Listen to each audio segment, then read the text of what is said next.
The coronavirus recession is exposing some of the stark financial inequalities in American society.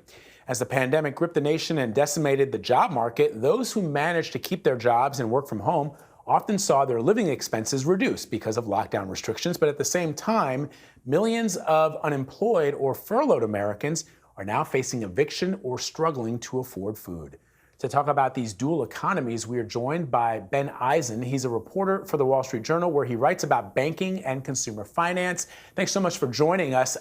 Your latest piece for the Journal is headlined, How is the coronavirus economy, great or awful, depending on whom you ask. And you spoke to a woman in Rockford, Illinois, who was furloughed from one of her two jobs but couldn't get any help from the government. Tell me briefly about her story. Yes, this was somebody who had two part-time jobs and was laid off of one of them in July.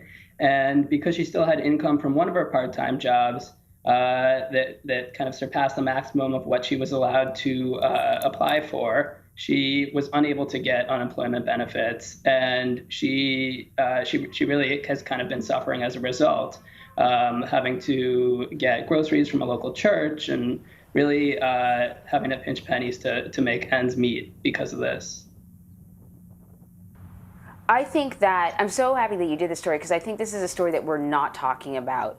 I think, often in news, we talk about sort of the sort of most extreme cases, and they're worth covering. We've talked about, the people who find themselves going to food banks for the very first time. But on the other end of the spectrum, there are a lot of people that are banking money because they're not spending to commute to work, and their jobs never skipped a beat at all. Now they're working from home. But what we're seeing is a widening of something that was already there before, the wealth gap. So it continues to grow. So we have these people on the other end of the spectrum that, particularly if you're saving money and you got good credit, interest rates are super low, you could be taking advantage in a big way. We're seeing people buying second homes when maybe before the pandemic they weren't able to do that. Give us an idea of just how the markets for property and high-end goods are doing at this time. Absolutely. It really is sort of a tale of haves and have-nots here. For the people who have been at home with secure jobs and really been able to save a lot of money as a result of that, they have a lot of pent-up demand for spending at this point. And you're seeing a lot of home sales. You're seeing particularly second home sales. Some markets in vacation hotspots like Tahoe, which is near San Francisco, a few hours away, reporting record demand for these kinds of things. People are buying luxury cars. So for the people who did kind of save during this period of time, they came out way ahead. And then at the same time, you have a lot of people that, if they weren't able to get unemployment benefits, if the unemployment benefits didn't meet their needs, they really came out a lot worse. So it's really wide in sort of this inequality gap that we have, as you say. Yeah, it's just, as Anne-Marie points out, moments like this in American history just sort of reorient us to this stark divide that exists between those that have and those that do not have. And I wonder if there's an issue with some folks thinking that the stock market equals the economy for all Americans. I mean, you've got the president of the United States who's constantly tweeting every time the market hits a record high, rarely tweets when it drops below those highs. And he tweets about them in the context of the economy when, for most people, they don't own stocks. Right, absolutely. I mean, for the people who are able to put money into the stock market, if they had savings to put in when the market hit its lows in March, they might have made a lot of money at that point. But a lot of people simply don't have the money to put in the stock market, definitely don't have the money to buy when things are bad.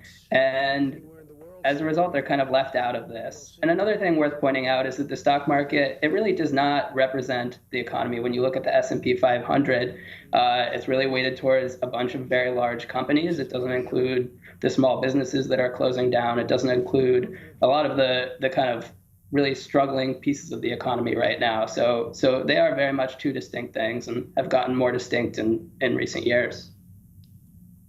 I know you guys are more sort of the economics and stock market guys, but I remember hearing the statistics, and I can't remember the specifics, but it was something like 80% of the stock market is owned by some like small percentage of the population. So of course, when we're talking about the impact of COVID on the economy, if it means a wider gap between the haves and have-nots, then the haves are going to have all this extra money to throw into the stock market. So once again, they can sort of ride this upwardly mobile wave that the coronavirus has brought to some. This is such a weird time for so many things. So I don't know how easy it is to compare what we're seeing in the economy now to, the economic crises that we saw in 2007, 2008. But when you sort of look at what we're dealing with now versus other economic crises, do you see any parallels? Well, I think this is a pretty interesting and very different kind of recession that we're seeing right now. On the one hand, it's hit way quicker than, for example, the 2008 recession did. There's much less warning. But then on the other hand, you had the federal government put into place a lot of stimulus programs. There was expanded unemployment benefits. There were stimulus checks that were mailed out. And that was effective for a lot of people. And that really did kind of provide a cushion for people who might have kind of fallen through the cracks otherwise.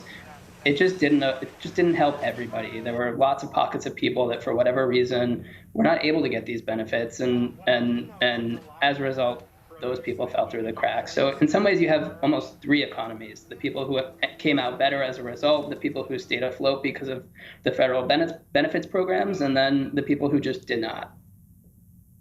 Yeah, Ben, I wanted to also ask you about whether or not you found, when you looked at the woman from Rockford, Illinois, if you found that the people that were getting the squeeze the most were people sort of kind of in the middle class that were making too much money to get support services. And I'm thinking about some of the people that I know here who were able to, because their income was so low, they were able to get, protection from evictions.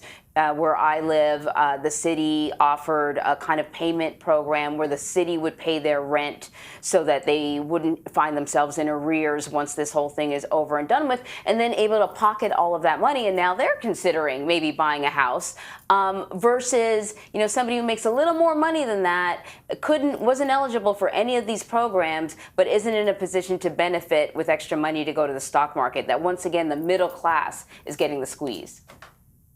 I think that's a good point. I would say it's hard to tell exactly who is coming out better and who's coming out worse, just because, this has only been going on for 6 months. There hasn't been that much research that has sort of definitively stated what's happening here. But our reporting has sort of found that there are a lot of pockets of people. It's not that there's if you are below or above a certain income level, you fit into one bucket. But there are groups of people all over the country that, because of their specific financial situation, because of what state they live in and the benefits programs in those states, those people, they just sort of fell through the cracks. So like one example would be undocumented people that just were not eligible for benefits at all. That's one group. Or people who lived in a state that was very slow to roll out the benefits programs and sort of left a lot of people hanging for longer than those people could, use their savings to get by. So you end up having these pockets of people, but it kind of adds up. Mm-hmm. Ben Eisen, really interesting research that you guys have been doing. Thank you very much for joining us. You're from the Wall Street Journal. Thank you. Thanks for having me.